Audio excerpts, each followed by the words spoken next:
Quinto dia de South by Southwest em Austin, no Texas, Estados Unidos. Como nós já falamos aqui no Jornal Times Brasil, esse é o maior e mais importante festival de inovação, tecnologia e criatividade do mundo.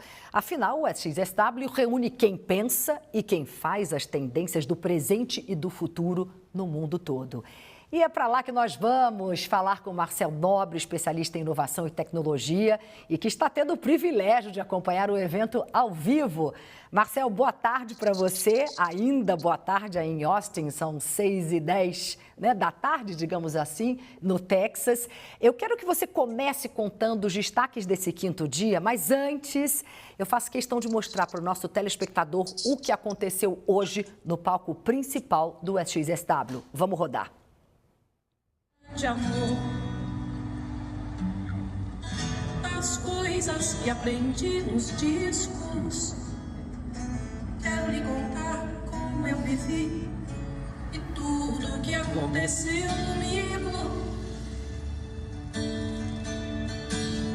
Viver é melhor que sonhar. Marcel, eu achei emocionante acompanhando daqui. Poderia deixar o vídeo inteiro para as pessoas ficarem acompanhando também, mas conta pra gente o que foi isso. Você se emocionou? Esse vídeo, inclusive, foi gravado por você. Me conta. Que legal, Cris. Boa noite para vocês aí no Brasil. Boa tarde para quem está sendo queimado com esse sol de final de tarde aqui de Austin. Pois é, hoje teve uma palestra muito interessante falando sobre o storytelling, colocando o ser humano no centro, e tiveram diversos cases, e um desses cases foi essa campanha dessa marca de automóveis do Brasil que fez esse deepfake, né, de trazer a Elis Regina para cantar junto com a Maria Rita. E para o delírio do público brasileiro, e foi super emocionante, até porque era uma palestra sobre storytelling, já tinha tido diversos vídeos bastante interessantes, e eu pela segunda vez me emocionei no meio do Ballroom D, que é o principal palco, aqui cabe 2.600 pessoas ali dentro, devia ser metade de brasileiros, todo mundo ovacionou, todo mundo muito emocionado, porque além do orgulho da gente ser brasileiro, né, sendo contado como um exemplo de um storytelling com um ser humano no centro e com as emoções, então foi muito interessante, foi um baita sucesso, a brasileirada ovacionou e todo mundo muito emocionado com o que aconteceu ali, que isso foi muito legal. A gente está na metade do festival, você disse que foi a segunda vez que você chorou no Ballroom D, que é esse palco principal, sei bem, porque estive aí nos últimos anos também. Me conta o que mais te tocou, seus principais insights até hoje nesses 5 dias. Faz um resumo para mim dos 5 dias. Que legal, Cris. Eu fiquei bastante feliz em ver que, apesar de terem muitas discussões sobre a tecnologia, todas as discussões estão colocando o ser humano no centro e não a tecnologia, como deve ser, né? A tecnologia ela é uma ferramenta para ajudar a cobrir nossos gaps ou exponencializar as nossas possibilidades ou a nossa criatividade humana. Então, a tônica toda do festival veio muito baseado nessa narrativa toda. E aí, muito orgulho de ser brasileiro, como um professor da Universidade de Califórnia brasileiro, que está criando, através de células-tronco, mini-cérebros em laboratório para poder estudar o impacto de doenças mentais e novos medicamentos. Tive palestras muito interessantes do Ian B. Craft e do Neil Reading, falando um pouquinho do futuro do trabalho e um pouquinho dessa simbiose, eles usaram exatamente essa palavra, entre ser humano junto com a máquina para criar coisas que a gente não conseguiria criar sozinhos, né? E como é que isso vai impactar o futuro do trabalho, desde as estruturas até qualquer nova função de um líder, de ter que fazer a gestão um pouco de pessoas e máquinas no mesmo ambiente de trabalho, ou pessoas amplificadas por máquinas, né? Então, a tônica do festival tem sido muito sobre tecnologia em simbiose com o ser humano para buscar criatividade, saúde mental e longevidade. Se desse para resumir tudo em 4 palavras, seriam essas. Já já a gente vai mostrar uma entrevista que você fez com exclusividade aqui pra gente, do Jornal Times Brasil, com o Ian B. Craft, para mim uma das pessoas que mais entendem de inteligência artificial no mundo hoje. Já vamos mostrar para as pessoas. Mas antes, queria te agradecer por essa entrevista. Mas antes, também queria falar sobre networking. A gente sabe que o South by Southwest é um lugar para se fazer networking. Você tem tempo para isso? É importante separar um pedaço do dia para conversar com as pessoas? É muito importante, Cris. Isso acaba acontecendo o tempo todo, né? Às vezes você nem precisa separar necessariamente um tempo. Eu separo e eu acho que é fundamental. Acho que todo mundo aqui tá para fazer negócio, tá para conectar com gente mesmo que não seja para fazer negócio, mas essas conexões acontecem bastante, né? Tem uma palavra em inglês chamada serendipity, que é serendipidade no português, que é exatamente isso. Você tem encontros ao acaso com pessoas e acaba se conectando. Isso pode ser na fila de uma palestra, pode ser num restaurante. E como a delegação brasileira é a segunda maior delegação aqui, né? O festival tem cerca de quase 300 mil participantes, quase 3 mil brasileiros. A gente só perde para a delegação norte-americana, por motivos óbvios. Mas você encontra brasileiros em todos os lugares. Quando você encontra um brasileiro fora do país, essa conexão acontece mais fácil. Então, sim, eu separo, obviamente, um tempo para isso. Tem diversas festas, shows, happy hours acontecendo em paralelo. E tem muitos encontros ocasionais. Às vezes você senta do lado de uma pessoa ali na palestra e está todo mundo muito aberto, Cris, para conhecer e para ser conhecido, a gerar conexões. Isso favorece muito uma aproximação, inclusive com pessoas que você jamais imaginou que você encontraria. Então, esse, para mim, é um dos grandes brilhos que esse festival tem, que vai além do conteúdo, são esses encontros, sendo ao acaso ou intencionalmente, acontecem o tempo todo.